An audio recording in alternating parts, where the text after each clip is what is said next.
Comparer les speedruns dans un classement s'avère parfois être un calvaire. Time with load, time without load, RTA, IGT, chaque speedrun a sa façon d'être chronométré. Quand est-ce que le chronomètre se lance? Quand est-ce qu'il se met en pause? Quand est-ce qu'il s'arrête? Etc. etc. On peut même aller encore plus loin. Quand est-ce que le speedrun commence? Eh bien c'est ce que nous allons voir aujourd'hui. Comment les speedruns sont chronométrés.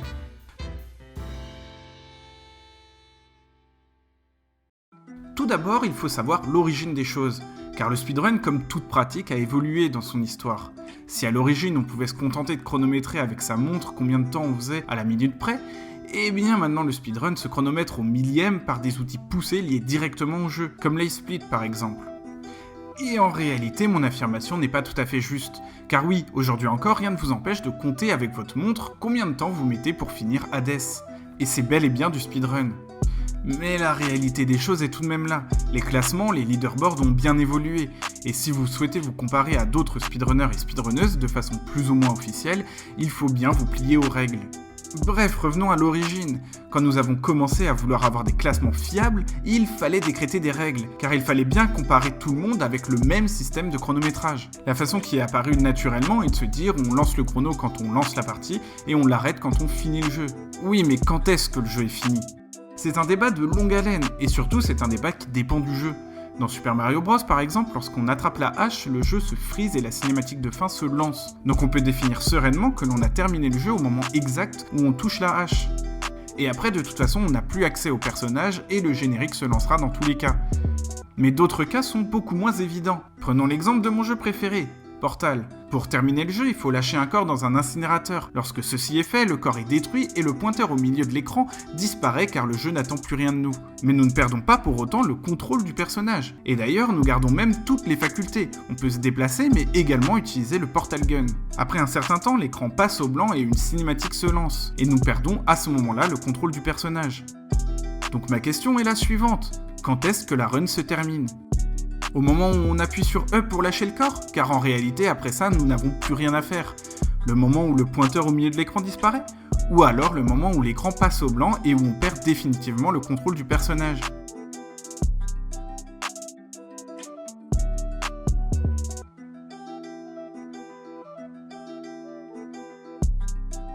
La réponse que les speedrunners ont choisie est au moment où le pointeur disparaît au milieu de l'écran. Mais il y a débat car on a toujours le contrôle du personnage à ce moment-là du jeu. On peut toujours mourir et le jeu va recharger une ancienne sauvegarde. Donc sommes-nous sûrs d'avoir terminé le jeu ? Bon, en fait ici vous n'avez pas forcément toutes les informations. En fait, si on cherche l'instant exact où finit une run, c'est simplement pour nous comparer. Mais pour nous comparer d'une façon fiable, on a besoin d'un chronomètre fiable. Et en gros, on a besoin de LiveSplit. Grâce à cet outil, on peut calculer automatiquement le temps d'une run. Le chrono se lance et se coupe seul avec une précision au millième. Et vous savez quoi ? Une des choses que LiveSplit peut détecter très facilement, c'est la disparition du pointeur au milieu de l'écran. Donc, avons-nous choisi le point de fin du jeu par souci de cohérence vis-à-vis du jeu, ou pour des raisons techniques ?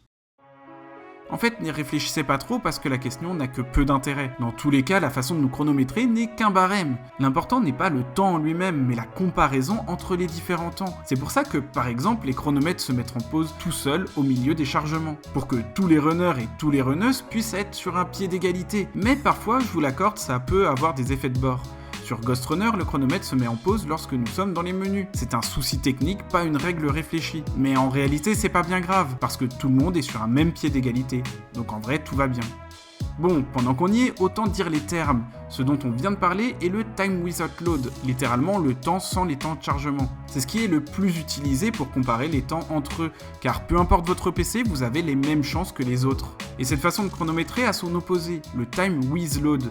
Vous l'avez compris, c'est le temps avec les temps de chargement. C'est un temps qui est principalement à titre indicatif. C'est pour ça que parfois la vidéo d'un record du monde peut être plus longue que la deuxième run du classement. Et pourtant, c'est bel et bien la première, c'est bel et bien le record du monde. Simplement que le runner qui a le record du monde a un PC plus lent et donc des temps de chargement plus longs.